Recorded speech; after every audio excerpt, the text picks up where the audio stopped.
Bueno, muchas gracias. Bueno, mi nombre es Martín Regueiro, soy residente de medicina intensiva del Hospital Policial. El tema de presentación es infección respiratoria en el paciente EPOC, sobre todo enfocado en el tratamiento antimicrobiano. El coordinador es el doctor Pedro Saldún.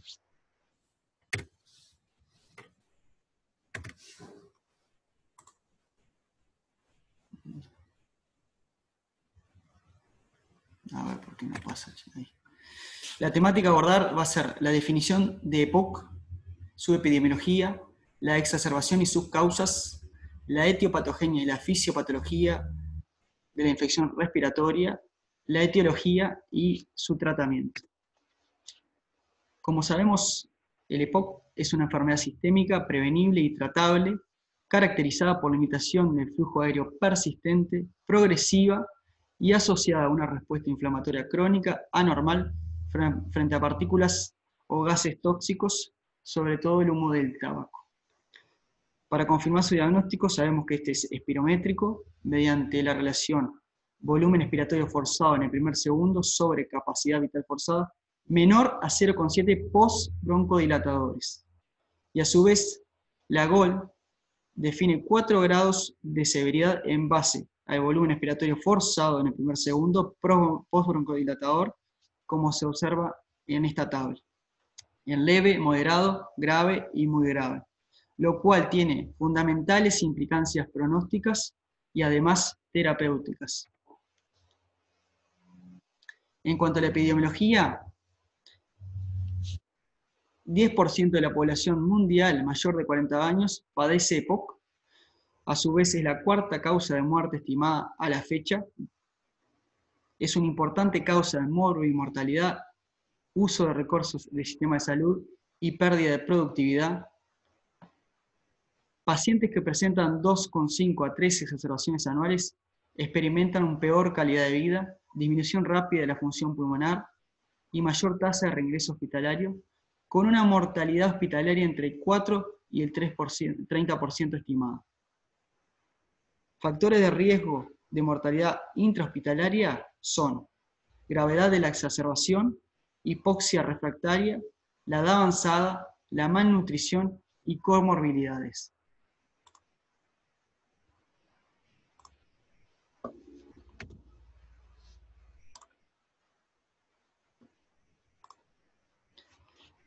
Es de fundamental importancia cuando recibimos un paciente en la UCI con una exacerbación de su EPOC, tener en cuenta que más del 90% de estos pacientes tienen otras comorbilidades asociadas que complican el tratamiento, entre las que están las cardiovasculares, neoplasias malignas como el carcinoma broncopulmonar, la diabetes y alteraciones psiquiátricas. A su vez, el EPOC determina graves complicaciones evolutivas, como las infecciones respiratorias a tratar el día de hoy, cor pulmonar, trastornos del sueño, trastornos osteoarticulares, reflujo gastroesofágico, desnutrición proteico-calórica, depresión y ansiedad.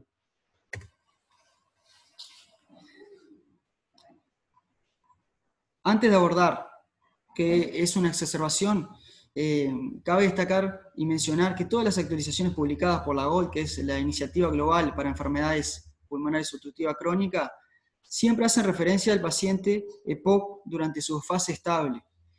Es la idea en realidad de esta presentación profundizar en el tratamiento antimicrobiano durante las exacerbaciones. Es por eso que definimos exacerbación como un episodio agudo de inestabilidad clínica caracterizado por empeoramiento mantenido de los síntomas respiratorios más allá de sus variaciones diarias y que requiere un cambio de medicación habitual. Históricamente definido por los criterios de Antonisen, que los tenemos muy en cuenta a la hora de definir de forma clínica por la sintomatología una exacerbación que consiste en 3 criterios, que son incremento de la disnea basal del paciente, aumento del volumen del esputo o incremento en la purulencia del esputo. Perdón que estoy admitiendo gente.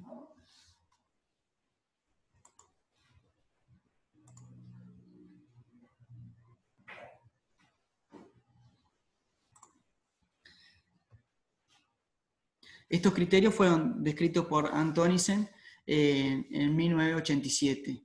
¿Ah? Si bien son un poco viejitos, aún guardan vigencia y son de uso habitual en la medicina intensiva.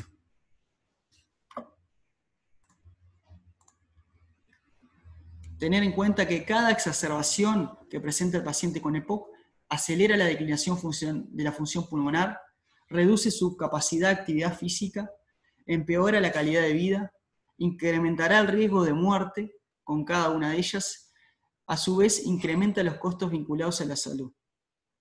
Además, es el factor predictor más importante para la exacerbación es la historia previa de exacerbaciones. En cuanto a la causa de exacerbación, tenemos infecciosas y no infecciosas.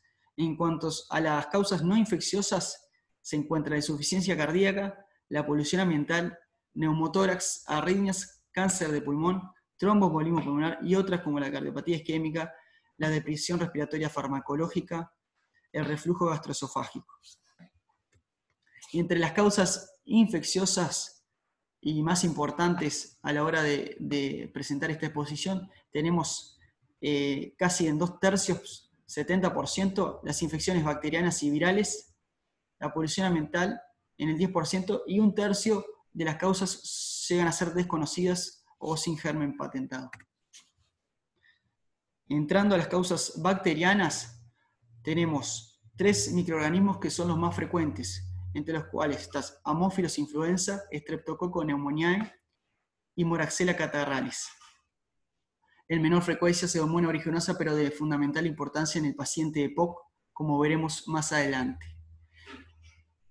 A su vez, los gérmenes atípicos tienen muy baja frecuencia en el paciente EPOC, como son Mycoplasma y Chlamydia pneumoniae. Y entre las virales están los virus influenza, los rinovirus, el virus respiratorio sincicial y los parainfluenza. En cuanto a la etiopatogenia de la infección bacteriana en el paciente específicamente EPOC, debemos tener en cuenta que varios estudios nombran 2 teorías.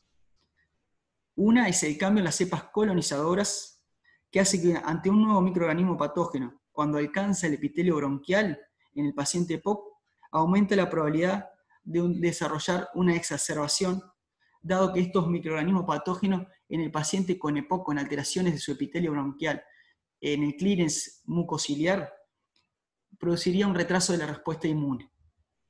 La segunda teoría explica que concentraciones superiores de patógenos colonizantes en el sistema respiratorio del paciente EPOC, por todas las alteraciones del árbol respiratorio, producirían un incremento de los mediadores inflamatorios, lo que causaría una sintomatología cuando estas bacterias patógenas superan cierto nivel de inóculo bacteriano, lo cual depende a su vez del tipo de germen, qué cantidad de inóculos se precisa para desencadenar una exacerbación. Es así que, por ejemplo, concentraciones muy elevadas se precisan para que Moraxella catarrhalis o Haemophilus desarrolle una exacerbación, mucho menores para Streptococcus pneumoniae, y aún menores con un escaso inóculo bacteriano precisa Pseudomonas aeruginosa para producir una exacerbación.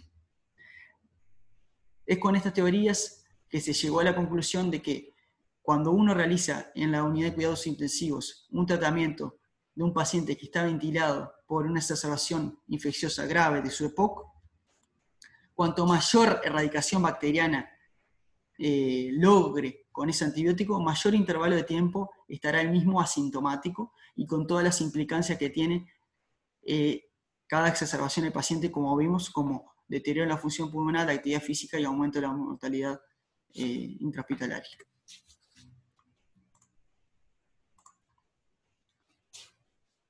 En cuanto a la etiología bacteriana, antes de hablar del tipo específico de germen, debemos considerar varias cosas. Primero que nada, debemos conocer lo que es el concepto de microbioma pulmonar. El microbioma pulmonar en un paciente sin patología respiratoria está formado siempre por especies de firmicutes que son los estreptococos y los y especies de bacteroides, perdón. Y en menor proporción, protobacterias, como por ejemplo Haemophilus y Moraxella. A medida que el paciente adquiere una enfermedad pulmonar obstructiva crónica y esta avanza en gravedad por deterioro de la función pulmonar, disminuye la diversidad bacteriana con aumento de disminución de los firmicutes y bacteroides y aumento del género de protobacterias como Haemophilus y Moraxella. Diversos estudios concluyen que la microbiota pulmonar juega un rol fundamental en la exacerbación. A medida que se agrava la función pulmonar, mayor número de exacerbaciones, predominando la microbioma patógena, como dijimos, las protobacterias, generando una inflamación crónica que a su vez perpetúa aún mayor el daño pulmonar y produce un deterioro pulmonar, entrando en ese círculo vicioso con aumento del número de exacerbaciones. Disculpen.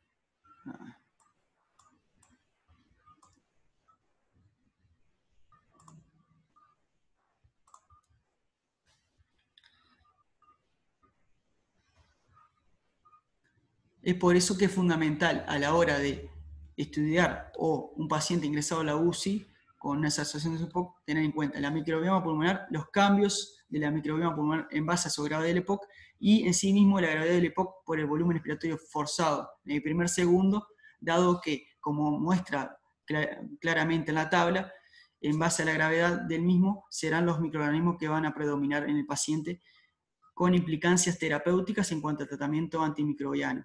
Es así que en los pacientes graves y muy graves predominan los Haemophilus, Moraxella, estreptococos ya con un grado de sensibilidad a la penicilina de leve a intermedio, y la vedet en sí misma, la Pseudomonas aeruginosa.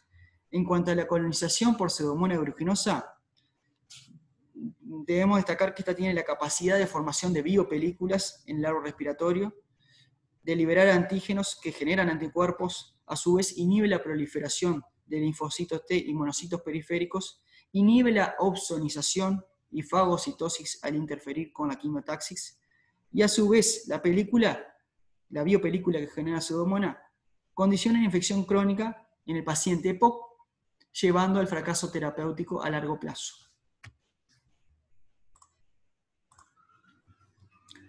Estos son un poco los estudios que hablan muy bien de la microbioma pulmonar en los pacientes con patologías crónicas, no solo en el paciente con enfermedad pulmonar obstructiva crónica, sino otras patologías como bronquiectasia, fibrosis quística. No olvidemos que también estas patologías crónicas coexisten y conviven en el paciente EPOC, y debemos tener en cuenta los cambios del microbioma pulmonar para hacer un tratamiento adecuado y dirigido.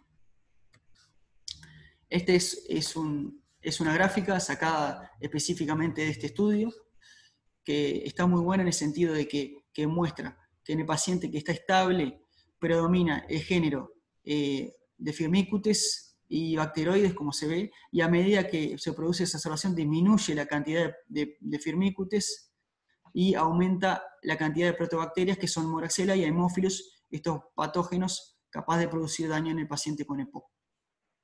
A su vez, en esta gráfica se muestra cómo incrementa la cantidad de inóculo bacteriano de Moraxella en paciente con exacerbación.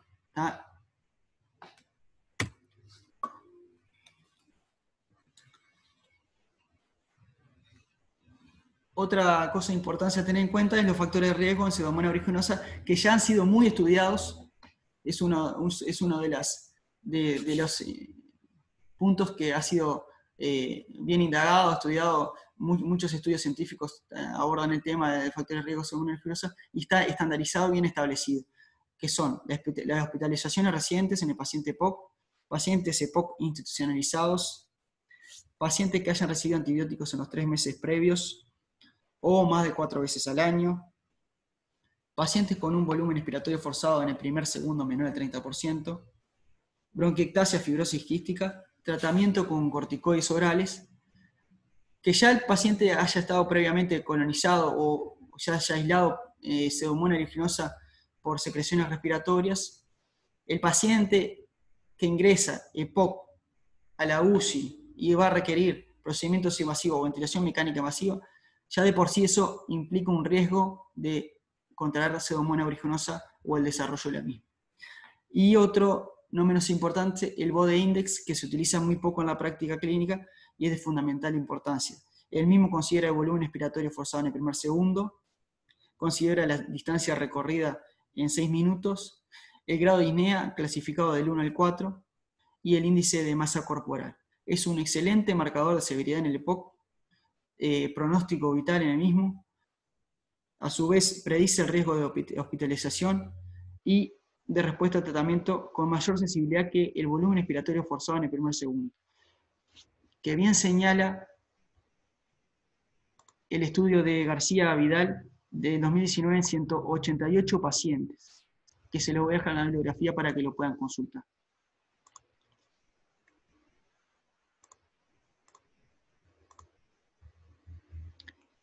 En cuanto al tratamiento antibiótico, debemos tener en cuenta varios factores a la hora de elegir el mismo. Primero, la indicación de si hay que tratar o no con antibióticos al paciente, y segundo, qué tipo de antibiótico utilizar.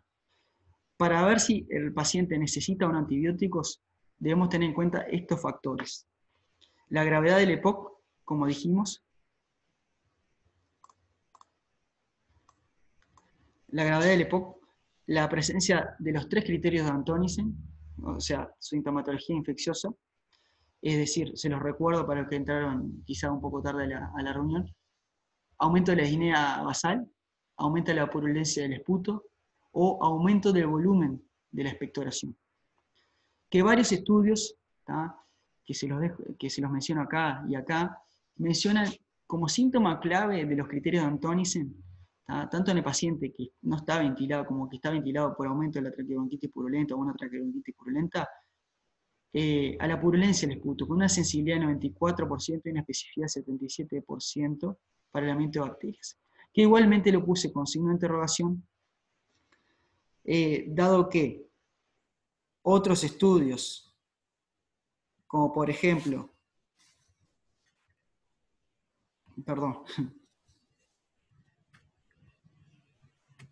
a ver si lo encuentro por acá. El de García Vidal, el 2009, perdón, el que le mencioné anteriormente, mencionan que no sería un síntoma clave a considerar en el paciente EPOC como predictor de aislamiento de bacterias. Sin embargo, son varios los estudios, como el del ORCE, que es un ensayo clínico aleatorizado, controlado con placebo, multicéntrico, en pacientes EPOC, con un BEF sub 1 menor al 50%, que tenían aumento de la purulencia del esputo como uno de los síntomas cardinales y fueron tratados con amoxicilina clavulánico presentando menor tasa de recaídas. Además de este estudio, el estudio de Antonisen, publicado, si bien es un poco viejo, de 1990, que demostró y donde salieron los síntomas cardinales para el tratamiento antibiótico en el paciente, que los que presentaban los 3 criterios era muy beneficioso indicar antibióticos, pero a su vez esos eran definidos como los de clase 1. Los pacientes de clase 2 que tenían, por ejemplo, aumento de disnea, aumento del volumen del esputo, pero siempre teniendo aumento de la purulencia del esputo, más uno de ellos, también se veían beneficiados de tratamiento antibiótico disminuyendo la tasa de recaídas y aumentando el tiempo libre de exacerbaciones. Otro factor, además de la gravedad, la sintomatología infecciosa, es la gravedad de la exacerbación para tratar a un paciente EPOC o ver si se requiere o no tratamiento antibiótico. En el caso de la unidad de cuidados intensivos, siempre o en la mayoría de los casos, el paciente con EPOC va a presentar una exacerbación grave con requerimiento de ventilación mecánica no invasiva o ventilación mecánica invasiva. Por lo tanto, es en estos pacientes que están indicados antibióticos siempre, ya que disminuyen la mortalidad y la progresión a una neumonía grave. Otra cosa a tener en cuenta para la indicación de antibiótico, que ha sido muy estudiada, son marcadores decisivos como la procalcitonina, el PCR y la tinción de Gram positiva.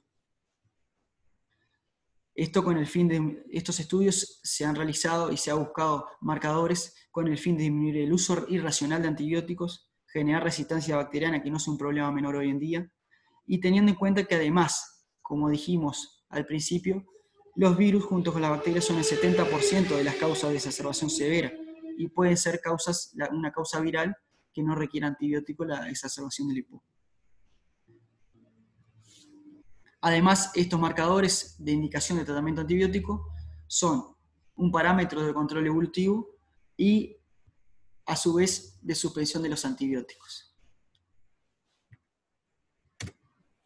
Perdón. En estos dos estudios de acá arriba, no recomiendan administrar antibióticos con una procalcitonina menor a 0,1 nanogramo por mililitro. Entre puntos de corte 0,1 a 0,25, dependerá de la situación clínica del paciente, de la gravedad de la exacerbación y de la gravedad de su EPOC.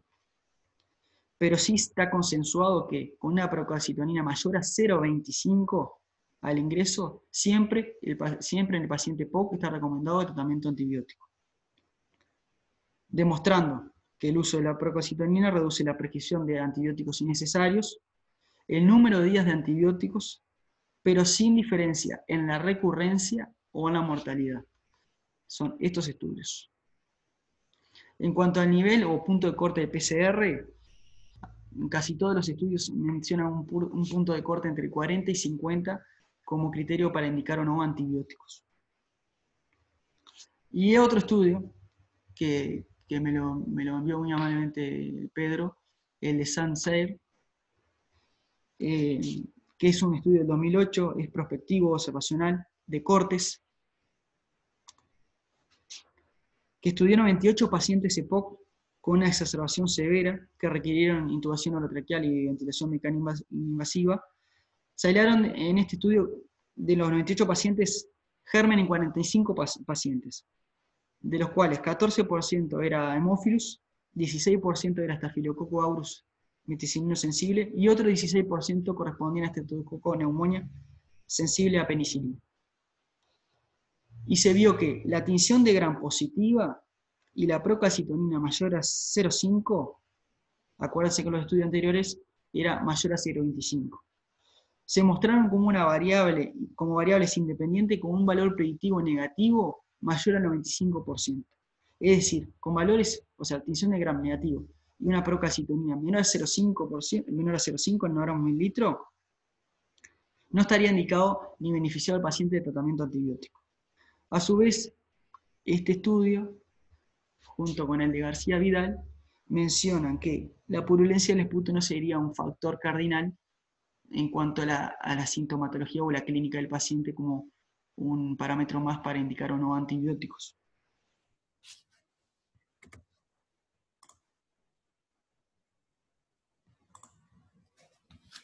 Ahora, en cuanto a la elección del antibiótico, también debemos tener en cuenta varios factores entre los que está para realizar un uso racional del antibiótico y a su vez una elección adecuada y no generar resistencia. Debemos tener en cuenta la gravedad de la exacerbación, las comorbilidades y la gravedad de la enfermedad pulmonar obstructiva crónica, la etiología probable con los factores de riesgo mencionados para Pseudomonas aeruginosa, y a su vez la ecología de la unidad de cuidados intensivos y los perfiles de resistencia del medio.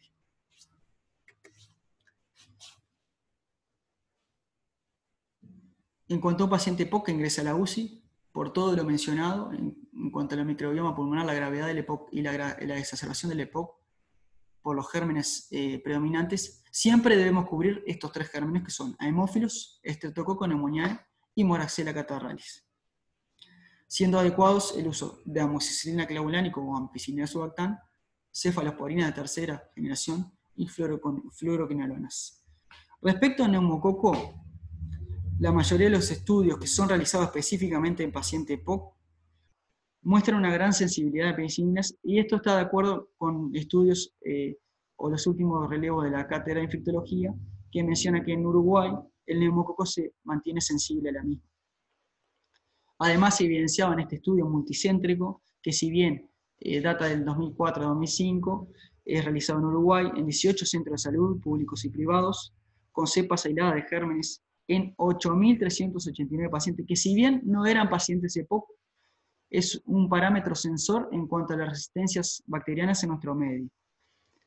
De estos 8.389 pacientes, 1.171 de los aislamientos de gérmenes correspondían a neumococo, y ninguna de estas cepas, ni una de las 1.171 fue resistente a penicilinas ni aminopenicilinas. En comparación, por ejemplo, con estudios en otro medio como España, en una publicación del 2016 de la European Antimicrobial Resistance Surveillance Network, que fue de un 25% el neumococo resistente a la penicilina. Con respecto a los macrólidos streptococo, la resistencia está mediada mayormente por metilasas ribosomales, afectando sobre todo a aquellos macrólidos que tienen menos de 16 átomos de carbono, como son la claritromicina y la eritromicina, no así con la citromicina, dado que tiene más de 16 átomos de carbono, que además la citromicina es activa para Moraxella y Haemophilus. Buscando en cuanto a estudios de resistencia a macrólidos de Streptococcus pneumoniae en nuestro medio, el promedio en este estudio multicéntrico, la resistencia fue solo del 3,9%, con variaciones en algunos centros. Después, yendo específicamente a Haemophilus, sabemos que puede tener resistencia por aminopenicilinas, mediado sobre todo por beta-lactamasas, TEM1 y ROW1, entre el 20 y 25% de las cepas, siendo la resistencia a cefalosporina de segunda y tercera generación escasa.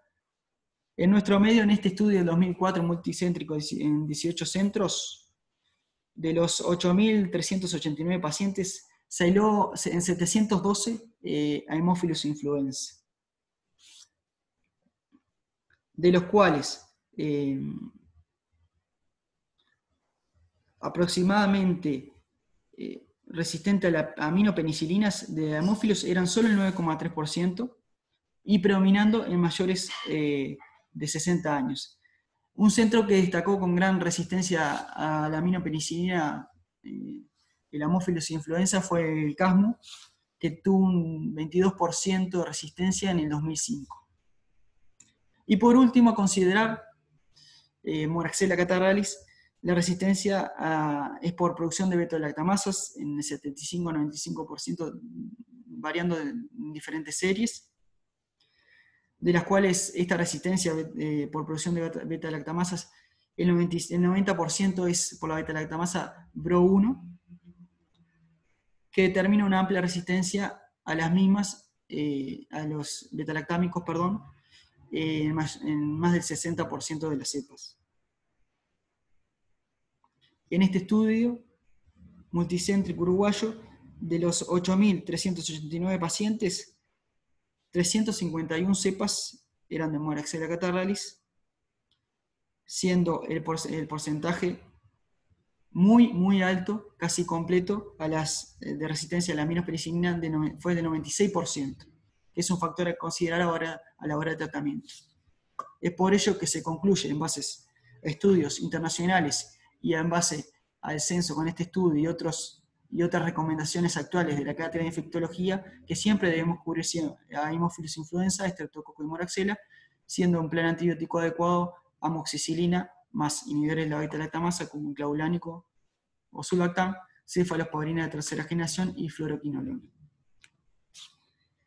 Ahora bien, varios estudios mencionan a las fluoroquinolonas, hay que destacarlas, ya que mencionan que podría producir un mayor tiempo libre de síntomas, está indicado en pacientes de mayor gravedad. Además, la difusión en el parénquima pulmonar es mayor, especialmente la de la cefalosporina respiratoria, la fluoroquinolona respiratoria, como la levofloxacina, en comparación con los beta-lactámicos y los aminoglucósidos. En los grupos más severos siempre debemos cubrir Pseudomonas aeruginosa.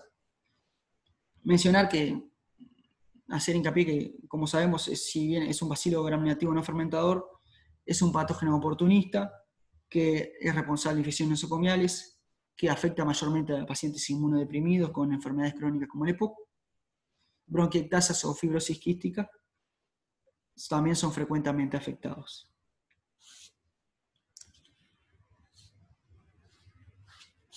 A su vez, la pseudomonas aeruginosa, a diferencia del resto de los microorganismos, es la que causa mayor deterioro en la función pulmonar con cada exacerbación en el paciente de POC.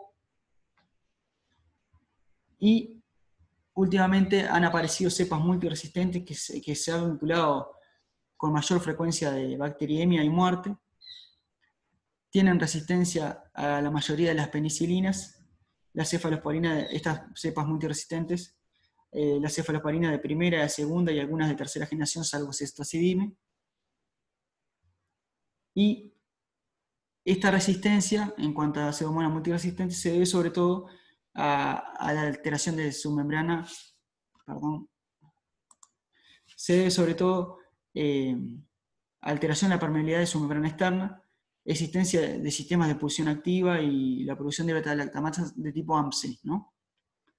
En nuestro medio, en cuanto a las fluoroquinolonas, las tasas de resistencia aún son bajas, en comparación con datos recientes de España, del 2016, que evidencian un 30% de aislamientos de pseudomonas resistentes a las fluoroquinolonas. Por lo tanto, ante el fracaso clínico o ante pseudomonas aeruginosa multiresistente, que cabe destacar que aún es escasa la presencia en nuestro medio, en pacientes EPOC con cirrosis respiratoria o con mala evolución bajo el tratamiento con beta-lactámicos, con actividad antipseudomona, más aminoglucosis o fluoroquinolonas, se puede tener en cuenta los nuevos antibióticos como son cetolizona, tazobactam y cetazidime antibactam, que a su vez ambos son activos contra enterobacterias productoras de beta-lactamasa de espectro extendido.